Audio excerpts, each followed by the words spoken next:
देखिए, दिल्ली सरकार की जो नई शराब पॉलिसी है, ये दिल्ली के अंदर युवाओं को शराब के नशे में धकेलने की तैयारी है। और जिस तरह से एक सरकार दिल्ली के अंदर अधिक से अधिक शराब की दुकानें खोली जाए, हर वार्ड में 3 दुकानें खोलने का उनका लक्ष्य है। मुझे तो हैरानी भी होती है और तकलीफ भी होती है कि एक ऐसी सरकार जिसके मुख्यमंत्री बनने से पहले वो दिल्ली के अंदर कहते थे कि इंसान का इंसान से हो भाईचारा, यही पैगाम हमारा। क्या उन्हें नहीं पता कि जब शराब के नशे में घर टूटते हैं, अपराध बढ़ते हैं, घर उजड़ते हैं और जो अपराध की प्रवृत्ति है वो बढ़ती है, वो काम आज दिल्ली सरकार करने जा रही है। और जब इन्होंने वो शराब पॉलिसी बनाई, उसके ड्राफ्ट का पहला पैरा अगर आप पढ़ लेंगे तो ऐसा लगेगा जैसे ये सरकार नहीं, ये शराब बेचने के माफिया बैठे हैं। जिस तरह से उन्होंने लिखा है कि हम शराब से बेचने से आय हम बढ़ाएंगे, 5,000 करोड़ से 8,000 करोड़ का लक्ष्य लिया है। इस पूरे शराब नीति का भारतीय जनता पार्टी विरोध करती है। और इसके साथ ही साथ दिल्ली सरकार ने अभी तक आप शराब बेचने के लिए पॉलिसी भी बना ली और उप मुख्यमंत्री कह रहे हैं हमने लोगों से सर्वे भी किया।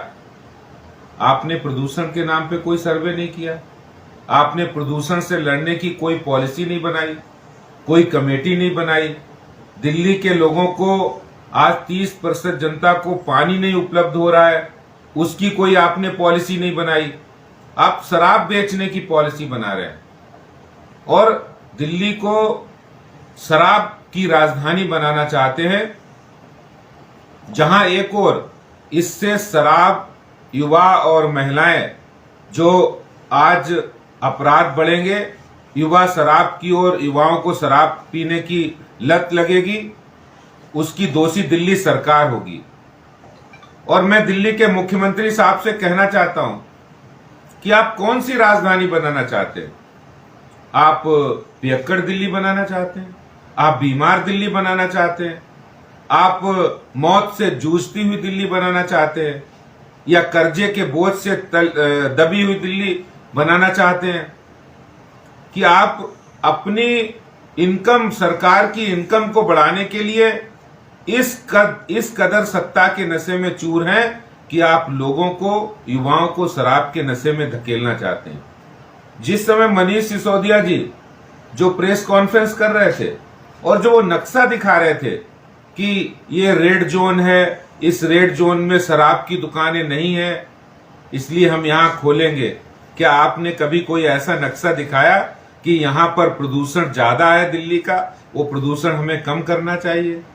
शर्म आनी चाहिए ऐसी सरकार को, दिल्ली के मुख्यमंत्री को शर्म आनी चाहिए कि वो शराब को बेचने की नई पॉलिसी बना रहे हैं और बहाना दे रहे हैं कि हम शराब माफिया को खत्म करेंगे।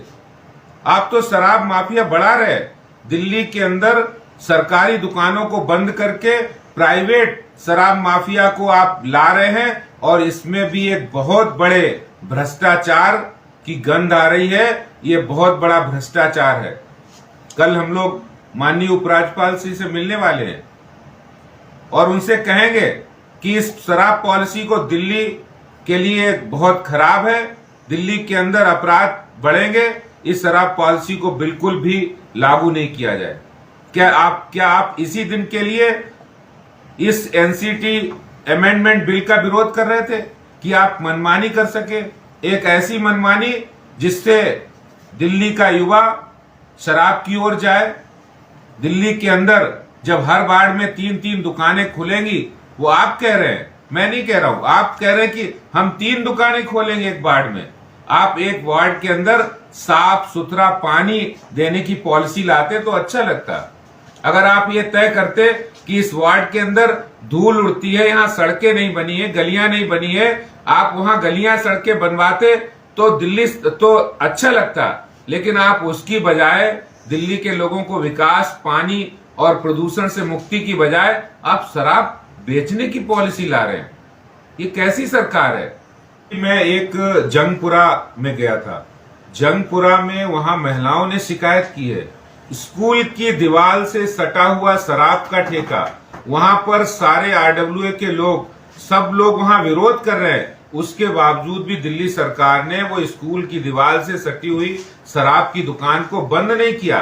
और वहां के विधायक, जो लोग उस शराब की दुकान को बंद करने के लिए विरोध करते हैं, उसको वो धमकी देते हैं। ये आम आदमी पार्टी का असली चेहरा आज दिल्ली की जनता के सामने आया है।